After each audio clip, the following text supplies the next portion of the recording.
Hey everybody, Lori Lichman here. Just going to do a quick tutorial on how to use Screencastify. The first thing that you're going to do is, if you don't have it already, go to your Chrome Web Store and type in the word Screencastify. It'll pop up. Here's your the program you want to use. There's going to be a button here that says Add to Chrome. So you're going to click on that and add it to Chrome.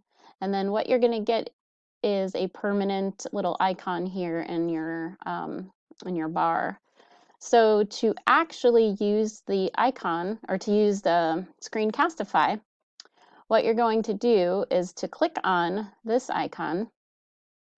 If you want to share just your desktop, you are going to click on desktop and then press record, and then it will essentially pop up a box like this. You'll need to click on that box that says share your entire screen, click share, and it'll count you down.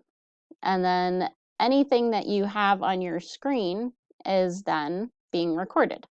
And I am looking at using this screencasting so that you could actually record yourself in Google Hangouts with subtitles to help your EL students. So this one is this three-parter. This one is all about Screencastify. Okay, so now we can look at how to put them all together.